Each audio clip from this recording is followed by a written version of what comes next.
ఈ సంధ్యారెడ్డి అనేటామె డిబేట్లో కూర్చొని మాట్లాడడము, మళ్ళీ ఇంటర్వ్యూలో మాట్లాడడము, నిహారిక గురించి, అనసూయ గురించి, డ్రెస్సింగ్ గురించి, నాగబాబు అంత అవసరమా? నీకేమైనా ఆదాయం వస్తుందా మాట్లాడితే? నాకు అసలు అర్థం కావడానికి ఏమేమో మాట్లాడుతుంది, తిడుతుంది. మా ఊర్లో రెడ్డీస్ ఉన్నారు కానీ ఇంత అసలు ఇబ్బంది పట్టించుకోరు, ఎంత మంచిగా ఉంటారో అసలు. అయినా ఏమొస్తుంది నీకు సంధ్యారెడ్డి? అట్లా సెలవిడిగా మాట్లాడుతున్నాను, నోటికి ఏది వస్తుంది. అనసూయ ఒక్కతే కాదు ఆ డ్రెస్సింగ్ వేసుకుని, చాలామంది ఉన్నారు.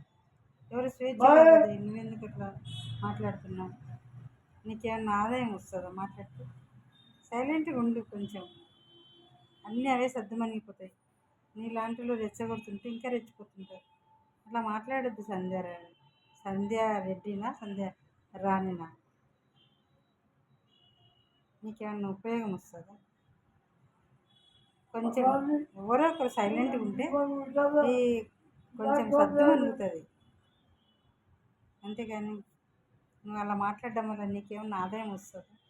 ఏం రాదు కదా, ఏం ప్రయోజనం లేదు నువ్వు మాట్లాడడం.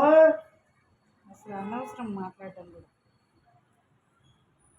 అంతగానో నువ్వు రెచ్చిపోతున్నావు, అసలు ఏదేదో మాట్లాడుతున్నావు.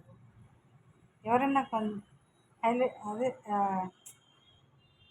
మీడియా ముందుకు వచ్చిన మైక్ ఇచ్చిన కొందరు ఏదేదో ఊహించుకొని మనం హైలైట్ అవుతాం కదా, కనిపిస్తాం కదా, చూపిస్తాం కదా అని ఎక్కువ మాట్లాడుతున్నట్టున్నారు. ఎవరి పర్సనల్ వాళ్ళది, అంతే. మీరు అలా మాట్లాడకూడదు అస్సలు. చాలా ఎక్కువ మాట్లాడుతున్నారు. నాగబాబును, అనసూయను, నిహారికి అంత అవసరమే లేదు అంతగానో. మరి ఆ భరత్, ఆయన పేరేం పేరు, అనసూయ భర్తను కూడా. నీకేమన్నా ఆదాయం వస్తుందా? ఏదన్నా ఆదాయం ఉంది వాళ్ళ నుంచి అంటే నీకు ఎవరన్నా సపోర్ట్ చేసి ఎట్లా తిట్టి ఇట్లా తిట్టా నీకు ఒక ఆదాయం వస్తుంది అని అంటే ఏదన్నా పని చేసి ఒక బెనిఫిట్ ఉండాలి. నువ్వు ఒక్కదాని అట్లా మాట్లాడితే ఏం కాదు.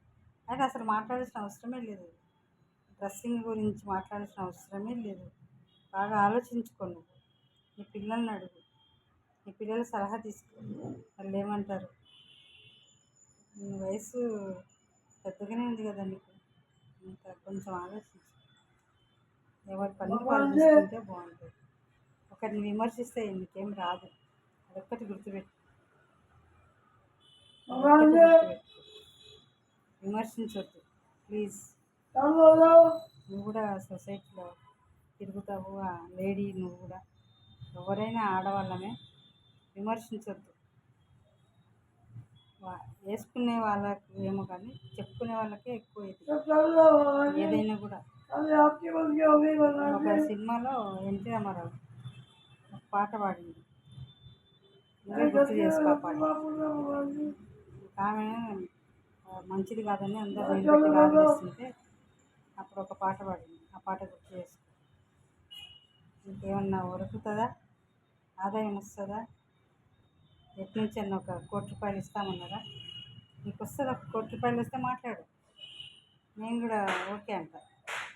మనకెందుకు?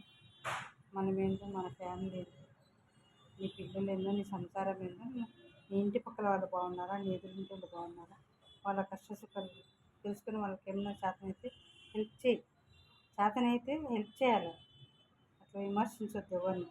సంధ్యారెడ్డి డిబేట్లో, ఇంటర్వ్యూలో ఎవరైనా మీడియా వాళ్ళు వచ్చి అడిగితే చెప్పడం నీకు అనవసరం. అవన్నీ ఎవరి పద్ధతులు వాళ్ళకి తెలుసు, చెప్పడం అనవసరం. అసలు చెప్పొద్దు, అసలు బాగాలేదు, నీ పద్ధతే బాగాలేదు.